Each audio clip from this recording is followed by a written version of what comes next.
Déjeme saludar en estos momentos para platicar de este y otros temas al maestro Ricardo Sevilla, escritor, periodista independiente, columnista del diario Basta y miembro de esta familia sin censura. Mi querido Ricardo, pues no sé qué se traía entre manos el expresidente Vicente Fox, pero lo he puesto como en un juego de cartas. Les tumbó el juego el presidente y ahora sí que hay que ver si Fox tiene los pantalones para aceptar la invitación a Palacio Nacional. Yo quiero ver, yo quiero estar ahí, yo quiero tomarlo con mi cámara y con mi teléfono, esas imágenes, si es que se atreve Fox, si es que se atreve Calderón, si es que se atreve Cedillo o Carlos Salinas, pero más allá de eso, el presidente anda 2 pasos adelante, ellos apenas llevan la leche y el presidente ya viene de regreso con el requesón. Mi querido Ricardo, ¿cómo ves esto?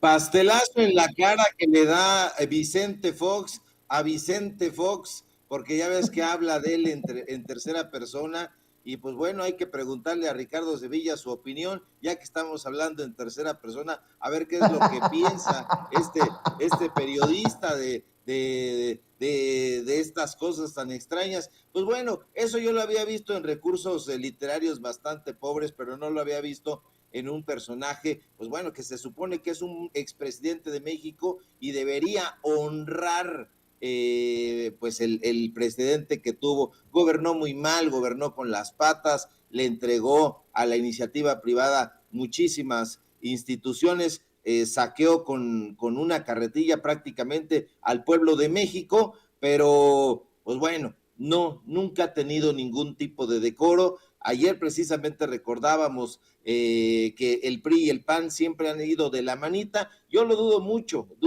que Carlos Salinas de Gortari o que Ernesto Cedillo, el vendedor de los ferrocarriles, o que Vicente Fox, el del Toalla Gate, o que Felipe Calderón, pues el amigo íntimo del alcohol y de otras tropelías, acudan a tomarse esa fotografía. Y pues bueno, vamos a estar muy atentos porque yo también lo quisiera ver si sí se planta ahí, se toma la fotografía, que bueno, pues yo creo que el presidente López Obrador lo está haciendo, pues manejando ese sarcasmo que lo caracteriza. La gente se está pitorreando ya en redes sociales de este personaje que es un analfabeta funcional, es un sujeto que tiene una desmemoria proverbial, un sujeto que siempre ha repudiado la coherencia, que ha representado la farsa del PRIAN, que siempre le ha dado la mano a los personajes más anodinos, que ha apoyado a Peña Nieto, fíjate nada más. Es un personaje cuyo cinismo ha tocado ya la cúspide de la desfachatez y pues bueno, yo estoy también muy atento y muy impresionado también de la capacidad intelectual que tiene el presidente López Obrador, porque le está dando bofetada con guante blanco, no solamente a él, sino a todos estos personajes conservadores y a los voceros del corporativismo que ya estaban ahí haciendo bulla, diciendo que el presidente López Obrador iba a guardar silencio. No, les está desvistiendo el vil montaje que siempre han tenido. Sabemos perfectamente que el PRI y el PAN nunca han tenido una rivalidad, que siempre han ido de la mano, son prácticamente partidos mellizos y sus representantes pues también han hecho lo mismo. No quisiera hablar del PRD, no quisiera hablar de otros partidos políticos, porque han sido únicamente sus partidos rémoras los que se están colgando de ellos para ir a esas embestidas anti-López Obradorista, pero simple y sencillamente ya no tienen poder. Fíjate, en los datos duros no le ganan al presidente López Obrador, que como tú bien dices, está un paso adelante, pero tampoco le ganan en el ingenio y en la respuesta pronta que tiene. Es un personaje inteligente, sin duda, el presidente López Obrador. Habíamos hablado que es un estadista, habíamos hablado a riesgo de que se burlen la gentuza de letras libres, es un presidente historiador y ahora lo está demostrando. Es un personaje que lee, un personaje al que le gira la ardilla, sin duda tiene una respuesta más rápida que sujetos como este, que están pues muy tontos. La baba se les escurre, en fin, no tienen ya ningún tipo de oposición, ya tienen una carpa montada ahí en el PRI y en el PAN, y pues bueno, yo creo que el principal soquete de este espectáculo es sin duda Vicente Fox, y pues bueno, lo vamos a seguir viendo, sin duda haciendo estas payasadas que causan el regocijo de la gente, pero nadie, francamente, ni sus propios cuates lo toman en cuenta. Ricardo, ya en temas más serios, ¿no te parece una grosería que haya periodistas, comentaristas, locutores, comunicadores que sigan defendiendo a Jesús Murillo Caram después de lo que se dio a conocer ayer por parte del subsecretario Alejandro Encinas? Jesús Murillo Caram, el procurador general de la República en tiempos de Peña Nieto. Ya sabíamos que Carlos Marín había hecho una defensa de él, incluso atacando a los padres de los desaparecidos de Ayotzinapa. Anoche fue Ciro Gómez Leiva el que dice que prevalece la verdad histórica, cuando eso sí es un insultante, es una mentada de madre que hable de la verdad histórica cuando se está hablando de un crimen de Estado y cuando se habla de la colusión, omisión y corruptelas de autoridades de los 3 niveles de gobierno con el crimen organizado que provocaron la desaparición de los normalistas, incluso de la omisión del ejército al no ir a buscar a uno de ellos que habían infiltrado en la normal de Ayotzinapa. Si me permites, déjame también escuchar lo que dijo Joaquín López Dóriga, el brother de Alito, sobre este informe de Ayotzinapa que presentó ayer en Palacio Nacional el subsecretario Alejandro Encinas. Me quiero imaginar que Joaquín no va a defender a Jesús Murillo Caram y que no va a decir que la verdad histórica prevalece, pero nótese mi sarcasmo. Escuchemos. Confirma la 4T. Mataron a los 43. Esto es lo que escribí para este viernes 19 de agosto. Ayer hasta Corregidora, previa autorización del destacamento militar que cuida el palacio, su palacio, llegó un autobús del que descendieron medio centenar de personas que en el primer corral de la puerta palaciega de esa histórica calle Corregidora se registraron y subieron a una reunión con el presidente de la República. Eran padres y familiares de los 43 estudiantes de la normal de Ayotzinapa desaparecidos aquella noche del viernes 23 de septiembre de 2014. Desde entonces y hasta el mediodía de ayer, la oposición antes, hoy gobierno, se negó a aceptar el destino fatal de aquellos jóvenes y hasta se comprometió a encontrarlos vivos, lo que fue una temeridad, una mentira, pues a pesar del discurso de los suyos y las esperanzas. Ya sé, sí, creo que es suficiente, creo que nos queda claro. Joaquín López Dóriga también es del nivel de Ciro Gómez Leiva y de Carlos Marín, porque de acuerdo a Joaquín López Dóriga, pues es culpa de la 4T no haberlos encontrado con vida. Pero, don Joaquín, preste atención al informe, porque el informe que ayer se presentó habla de la colusión, o sea, de la complicidad de funcionarios, autoridades del más alto nivel, en un ejército, por ejemplo, comandado por Cienfuegos, a quien rescatamos de Estados Unidos, y digo rescatamos como patria, como país, se rescató de Estados Unidos, espero que se haga justicia.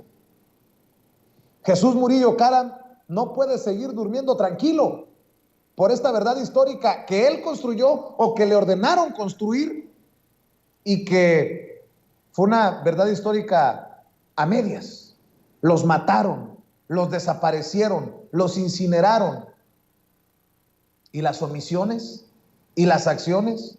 Mi querido Ricardo Sevilla, perdón por hacer tan extensa el contexto, pero ahora te escucho a ti. Pues, querido Vicente, fíjate que permíteme la anécdota personal, pero yo era editor de política en esa época en el periódico Excelsior y no sabían en Excelsior dónde se encontraba Iguala de la Independencia. Yo personalmente me encargué de ir a Guerrero a cubrir esa información, de modo que conozco muy bien el tema, conozco muy bien la región. En diferentes momentos hemos platicado aquí sobre la región de la montaña, hemos hablado acerca de la Costa Chica, hemos hablado de muchas cosas, hicimos varios reportajes a propósito de ese tema, se publicaron en el periódico Excelsior. Había una versión muy favorable a esta versión histórica, ¿no? A la verdad histórica, como ellos le llamaban. No solamente se pusieron de lado en su momento este video que está circulando de Carlos Marín, sino también Ciro Gómez Leiva en su columna La Historia en Breve escribió varias cosas a favor de Murillo Karam, lo escribió en su momento también Pancho Garfias en las páginas de Excelsior, este supuesto periodista parlamentario que hoy vuelve a defender justamente en las páginas de Excelsior esta verdad histórica. Y bueno, pues sí, como tú bien dices, la Comisión de la Verdad del caso Ayotzinapa concluyó ayer y dice lo que nosotros ya sabíamos, un crimen de Estado, sí lo constituyó, sí lo fue y pues bueno, no hay ningún indicio y eso es lo lamentable de que las víctimas se encuentren con vida. Estos personajes, insisto, no sabían ni siquiera dónde se encontraba la normal de Ayotzinapa, pero el informe es claro, es tajante y establece que en el crimen, en este crimen que dolió a todo México, que dolió a todo el mundo, concurrieron integrantes delictivos de ese brazo armado que se llamó en su momento y que se sigue llamando, aunque ya con menos poder, Guerreros Unidos y agentes de diversas instituciones del Estado mexicano. No es una ocurrencia, no es un capricho, son datos duros, son datos contundentes que están basados en más de 41,000 documentos que incluyen transcripciones, llamadas telefónicas, mensajes de texto, reportes y decenas de videos de torturas de detenidos en el caso. Nosotros estuvimos ahí, estuvimos de noche, estuvimos de día, estuvimos en la tarde, estuvimos platicando con la gente que trabajaba ahí como profesores en la normal de Ayotzinapa y bueno, pues hay que recordar que estos jóvenes desaparecieron aquella noche donde hubo muchos disparos, hubo ráfagas de AK, ¿cómo se llama esto? Los cuernos de chivo. Cuerno de chivo, AK-47. Exactamente. Entonces, tuvimos el reporte de todo eso, lo dimos a conocer, publicamos en Excelsior, eran reportes que decían de la redacción, pero no querían que hubiera algo que faltara al convenio que tenían en ese momento, hay que recordarlo, y que también lo hemos dicho aquí en Sin Censura, donde se practica un periodismo libre e independiente. El periódico Excelsior tenía un convenio a modo con el heroico Osorio Chong en ese momento. Entonces, no podía el periódico Excelsior hablar mal ni sugerir los vínculos que tenían con el gobierno federal para callar esa verdad que es uno de los mayores escándalos en torno a los derechos humanos de la historia, no solamente reciente, sino de toda la historia de nuestro país. Hay que recordar que tras la desaparición de los estudiantes, pues esta investigación de la entonces Procuraduría General de la República, de la PGR, después de muchas demoras, después de muchos aspavientos, estableció esta versión pedorra que se conoce como la versión histórica. Dicha versión decía que policías municipales de Iguala entregaron a los alumnos al narcotráfico, así, a los Guerreros Unidos, quienes habían confundido, porque estaban muy confundidos a los jóvenes con sicarios de una banda rival que eran los Rojos. No ocurrió de esa manera. Los 43 nunca estuvieron juntos, de hecho. Según la PGR, que en ese momento, insistamos, estaba a cargo de Jesús Murillo Karam, los estudiantes fueron asesinados, sus cuerpos incinerados en el basurero municipal de Cocula, tampoco saben ni supieron nunca dónde estaba Cocula, y bueno, la complicidad de los sicarios de la pluma, como siempre, nunca ha tenido límites ni los tuvo en ese momento. No solo abrazaron la versión del gobierno peñanietista, sino que un personaje imbécil, retardatario, como ya lo acabas de decir, Carlos Marín, llegó a decir con la estupidez que lo caracteriza que los padres de los 43 deberían ir a pedirle perdón a Murillo Karam, porque según él, según este loco, se trató de la investigación criminal más exhaustiva en la historia de México. No fue así, ni siquiera sus jefes, la familia de González, lo toleró y lo echaron a patadas. Esa fue una de las consecuencias que tuvieron su lengua larga, que lo echaran como director del periódico Excelsior. Estos pseudoperiodistas que recibían chayote de parte de Enrique Peña Nieto contribuyeron no solo a la obstrucción de la justicia, Vicente, sino también en el encubrimiento de un crimen de Estado, y como tal deberían de ser tratados. Los 43, insisto, nunca estuvieron juntos, ni no solo los narcotraficantes son responsables del crimen, sino también las diferentes policías, la policía municipal, la policía estatal, la policía federal, incluso esos militares que se encontraban en la zona, que solo el demonio sabe por qué decidieron no actuar para dar con el paradero de los muchachos. Esos fueron testimonios que nosotros recuperamos en ese momento en vivo y que les daba mucho miedo en la redacción de Excelsior, y nos decían: Ricardo, ¿qué haces allá? No, regrésate, algo te puede pasar, porque como son periodistas de oficina, no están acostumbrados a reportear, no están acostumbrados a salir, no están acostumbrados a entrevistar a las fuentes directas. Te digo, no sabían ni pronunciar Ayotzinapa, decían cualquier otra cosa. La FGR, ya para terminar, querido Vicente, tiene la obligación de actuar ejemplarmente en este caso y fincar responsabilidades. Yo quiero suponer que a esta hora la FGR ya tiene en sus manos el caso de Jesús Murillo Karam, ya para ir con todo el rigor de la ley contra un tipo que indudablemente cometió por lo menos 2 delitos, el de omisión y el de negligencia en el caso de Ayotzinapa. También quiero pensar que la fiscalía de Gertz Manero ya debe tener en la mira a Iñaki Blanco, este personaje que ha estado pasando como pecho tierra, pero que es una figura interesante porque era en ese momento el fiscal de Guerrero en esos días de barbarie, y también debería tener a Leonardo Vázquez Pérez en la mira, secretario de Seguridad Pública del Estado, pero no se ha dicho mucho sobre el caso. Por lo pronto, Iñaki Blanco ya se alzó de hombros y dice que durante su época de fiscal en Guerrero no fueron negligentes ni omisos, y dice que eso está doblemente documentado. Yo no sé por qué dice doblemente, a qué se refiere con lo doble, pero por lo que hace a la seguridad pública estatal, se lava las manos como Poncio Pilatos y alega que sería bueno que alguien indagara qué hizo o qué no hizo aquella noche. Eso es lo que se está haciendo, Iñaki Blanco. Eres un tipo completamente desfachatado. Pero que no se nos olvide que este sujeto, Vicente, fíjate nada más qué curioso y cómo dan vueltas las cosas. Además de haber encabezado la Fiscalía de Guerrero, también trabajó para la Procuraduría General de la República en distintos momentos. De hecho, fue una de las personas que tuvo a su cargo 2 de las investigaciones más truculentas en la historia de este país, los homicidios de Luis Donaldo Colosio y el del cardenal Juan Jesús Posadas Ocampo, y pues bueno, eso nunca se resolvió, nunca ha sido nítido, en fin, ha terminado de una u otra forma colaborando en el semanario Eje Central de Raimundo Riva Palacio. Entonces hay muchos datos en los que vale la pena y que valdría abundar en los siguientes días, querido Vicente, público memorioso. Así es, porque lo que habría que esperar también es que dieran a conocer la lista de los funcionarios, todos los funcionarios del más alto nivel de los que hablaba Alejandro Encinas ayer en el informe, para determinar pues hasta qué punto se buscará justicia en el tema de Ayotzinapa. Ya confirmó que por el momento no está en la lista Enrique Peña Nieto. Estará en la lista el general Cienfuegos, quien era el secretario de la Defensa Nacional en estos momentos.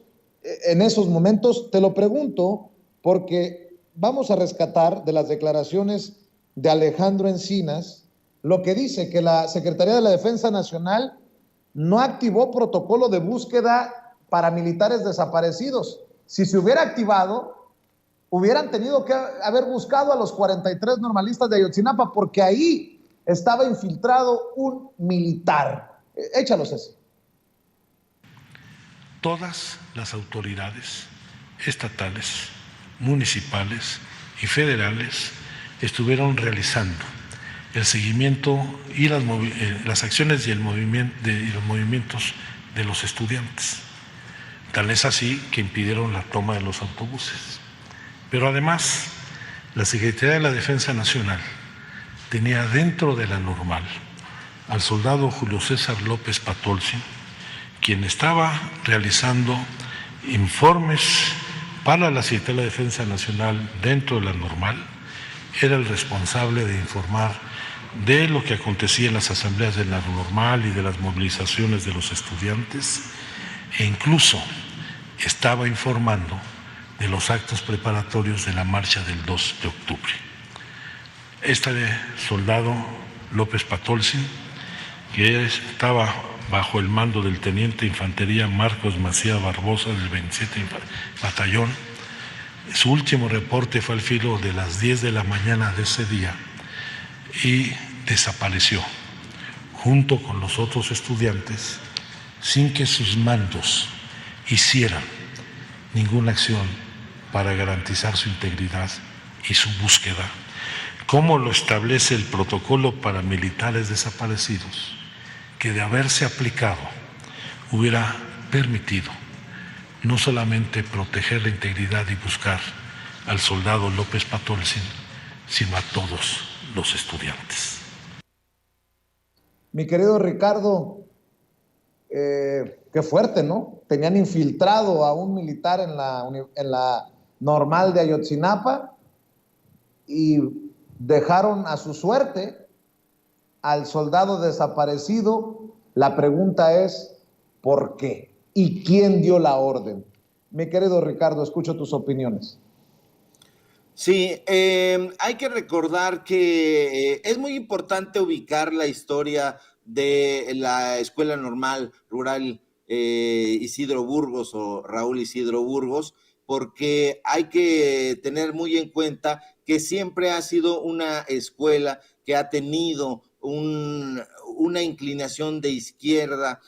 Los estudiantes son principalmente hijos de familias o provenientes de familias con escasos recursos, provienen de la Costa Chica, provienen del centro del estado de Guerrero, provienen de la región de la montaña, son zonas donde se encuentran algunas de las localidades con más bajo índice de desarrollo humano, con más alto índice de analfabetismo y con una elevada tasa de desempleo. Entonces, siempre ha sido considerada como un semillero de pensadores de izquierda. Desafortunadamente, el famoso Ceferino Torreblanca, que fue gobernador perredista de la entidad, se encargó de difundir y pagar notas para que fuera considerada esta escuela normal como un auténtico semillero, pero no de pensadores de izquierda, sino estigmatizar como semillero de guerrilleros. Entonces,